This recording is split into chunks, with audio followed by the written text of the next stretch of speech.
So we're here in London outside the Houses of Parliament at the Marias demo. I'm here with three lovely ladies who've come down to support the march, so I'm going to ask them a few questions and basically find out why they're here. So do you want to introduce yourselves? Tamara. Paula. Carol. Why did you come to the demo? Well, I came to the demo to support the victims and the survivors. I mean, really much more needs to be done to support them. There needs to be far more money in things like compensation and helping them to get their lives back on track, and helping them to get... So many girls missed years and years of education, for example, and are living in really terrible situations. It doesn't affect just the victims and the survivors, it affects their families and whole communities. They need to get far more support. They need to show that the whole country's on their side. And also because the government needs to put in far more resources into things like policing. Police are just overwhelmed. You see, month after month after month, we see cases come to court. Like there were 31 charged last week somewhere, I can't remember where. And also when you hear about the cases, that the men will be charged with pimping the girls out. So that means that they were sold to hundreds of men. Where are those men? Why aren't they being tracked down and brought to court? And much more needs to be done. And they also need to have much longer sentences. You hear of cases where, by the time the cases are reported in the press, half the perpetrators are already out of jail. So I'm here just to... the whole country needs to be here, really screaming and shouting from the rooftops. Yeah, and I'm here basically for the way you dress. I think you should be able to dress how you want without being ridiculed. So basically, I was on Facebook recently and someone had said to me the way I dress, a Muslim man and lady, I dress like a slag, and basically men should piss on me. So for me... Sorry, I'm guessing when you're saying dress like a slag, they meant dress how you are now, not, dressed in a dominatrix outfit. Yeah. So, but at the end of the day, I will dress how I want to dress. I have 5 girls, and each of my daughters are beautiful, and I expect that if they go out into the road and wear whatever they want to wear, they ain't looked at that like they're slagged, or they're not looked at like they could be raped because of the way they are dressed. You should be able to wear whatever you want and not have anyone say anything or not be raped or abused or anything else. Well, I'm here because I think the victims, the survivors, their voices need to be heard. We need to hear the words from the people that are suffering, because it's been pushed under the carpet, and we hear this lovely sanitised name, grooming gangs. What's a grooming gang? It's rape, it's abuse, it's violence, it's prostitution, it's horrible words resulting in horrible actions, and they've sanitised it by calling it grooming gangs. I think they should abolish that term for a start, because it just lets them off the hook too easily. But more importantly, the victims, the girls themselves, their words need to be heard. We need to know what they suffer, because it's just been wrapped up and made too nice, and it's not nice. And these children, and they are children, they need to be heard. Their voices need to be heard. We need to hear, harrowing though it is, we need to hear what they've had to go through. Not only that, they get their lives taken away from them. It's totally taken away. Not even just for a little bit, it's the rest of their life is changed. Their education has gone. Their whole take on life has been distorted at an age when they should be embracing life. It's been taken away from them.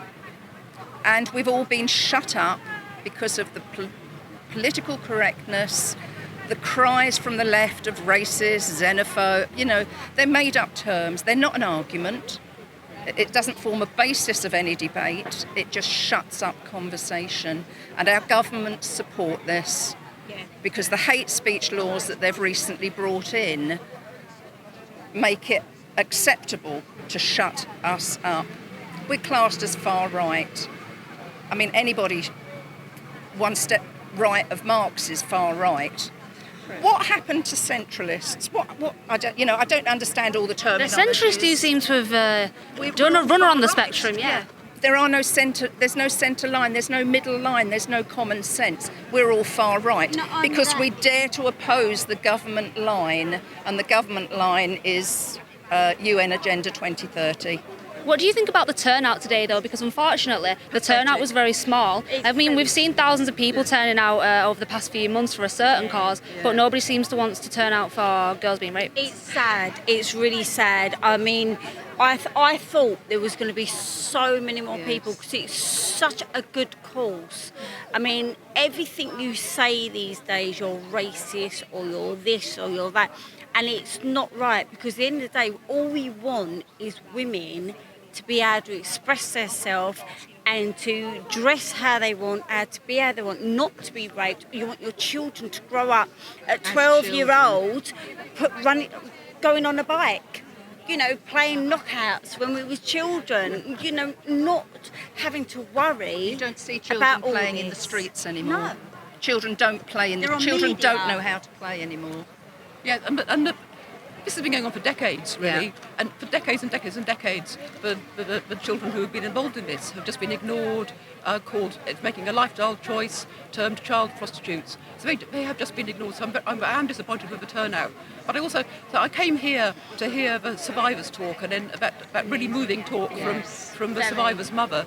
But I also came to hear, I wanted to hear Baroness Caroline Cox. Yes. But where are the other members of Parliament? Where are they? Look what's happened to Sarah Champion. So she's spoken out about it, and now she's living under police protection. She gave an interview. I didn't know she was living under police protection. That's terrible. Yes, a couple of weeks ago that was announced. She gave an interview with the Telegraph last week. I think it was the Telegraph, where she said that last year, since she spoke out about it and wrote that editorial in the Sun, her life has been hell. So you're not allowed to yeah, speak. you're not allowed You're to not speak allowed to about speak. it. You're not And this is allowed to somebody say that I've never met the woman, but I did quite a lot of research into what she's done. She's not just focusing on this. She looks at domestic abuse. She looks at abuse by all sorts of people. She looks at human trafficking. She looks at abuse within the family. She's not just focusing on this, but she's looking at this because it's in her whole big constituency. picture. Definitely. So what would you say to other women of all ages that haven't bothered to turn out, and men really? We know we can get people on the streets, but they don't seem to want to come. So what would you say to try and motivate them? Well, I kind of Think think of your children. Yeah. Think of your children. Think of your little daughter or even your son. Because it's not just girls, it's boys as well. It's boys as well. So think of your children. Think of what this world's going to be when they're older. Think of how the law is not helping us. That's what you've got to focus on, your children. They're the most important thing in the world. And I also think that some people are just ignoring it, because one of the problems is psychologically it's such an awful thing. It actually really is difficult to get your head around. But also I think people feel impotent and feel kind of what's going to happen. Or you kind of almost get used to it. It's just like yet another report in the papers. But and some people don't want to come because they're afraid of being seen or being filmed because there are always cameras around. But you don't have to come right to your MP. Because if enough people write, so the reason why the MPs don't say anything, largely, is because of votes. So write to them. And So tell do them you you're write to disgusted. people like Naz Shah? Well, you might. Well, I mean, if she's your MP, you've got to. Do you write to Naz Shah? That poem Yes. that was sent to me by a lady I don't know, Heartbreaking. and she'd written it for her friend, and the whole poem is based around that comment that Naz Shah made. You know, Yes.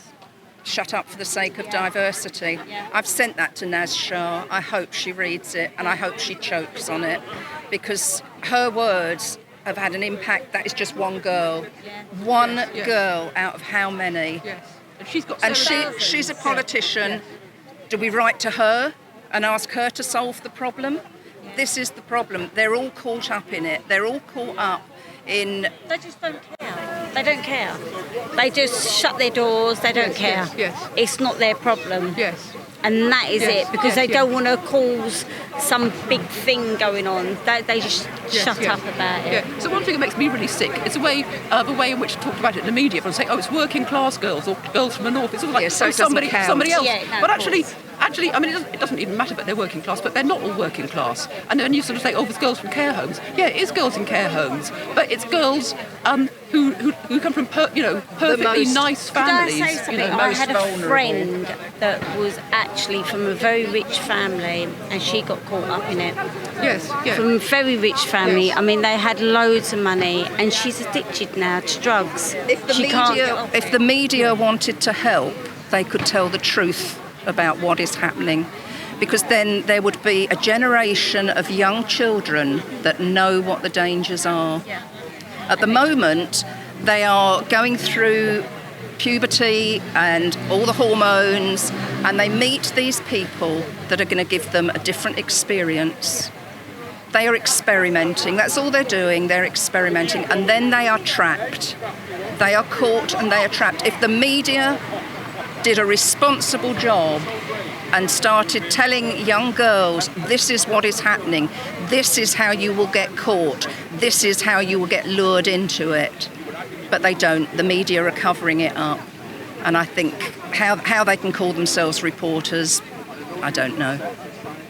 Well, guys, we're going to have to wrap that up. But it was really interesting hearing all your different opinions, actually, and it flowed well because you were just chatting to each other naturally. I hope to see you at future demos, and yeah, it was great chatting to you, so thank you. Thank you, JONAYA.